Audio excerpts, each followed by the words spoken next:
Hi guys, Sebastian Griffin here with the Kernersville Reptile Zoo. Today I'm going to talk to y'all about live versus frozen thawed feeding and the goods and bads of both.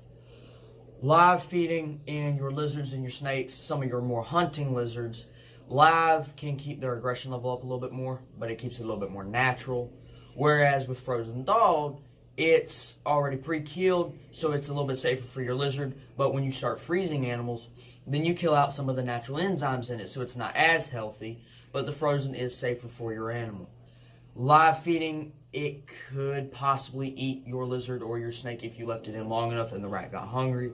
So you kind of have to watch it, and just to ensure that it doesn't chew up your lizard, and make sure that your lizard or your snake actually eats it, and make sure that the rat doesn't eat your animal.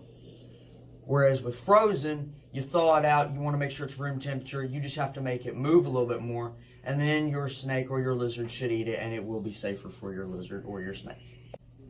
Alrighty. And also, some people will come into the zoo and they'll say, well, I just fed my snake, but he's still hungry.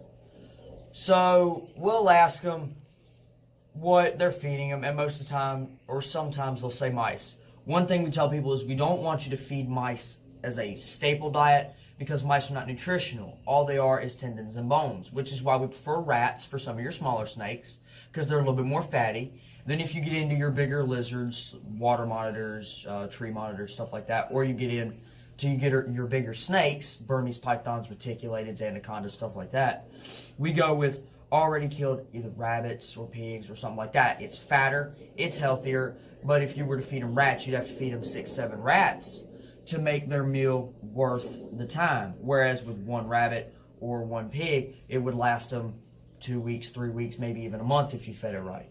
So that's another thing we tell people is if your snake is still hungry or is still trying to bite you after you feed him, if you're feeding them mice, transfer them over to rats, or if you're feeding them rats, maybe up the size one, maybe go from a fuzzy to a winged or a winged to a small. Try upping the size, because you may not be giving him enough value and enough volume to hold him over the 2 weeks, 3 weeks, however long you're wanting him to feed. So that's what we're trying to teach people in the feeding, is make sure you're feeding him the appropriate rat or mouse, make sure you're feeding him the appropriate amount, so your snake is the fullest for the longest. Alright, so y'all come out and check us out at the Kernersville Reptile Zoo, or y'all can check us out at the Reptile Rangers YouTube page. Go check us out there, hit the subscribe button, hit that like button.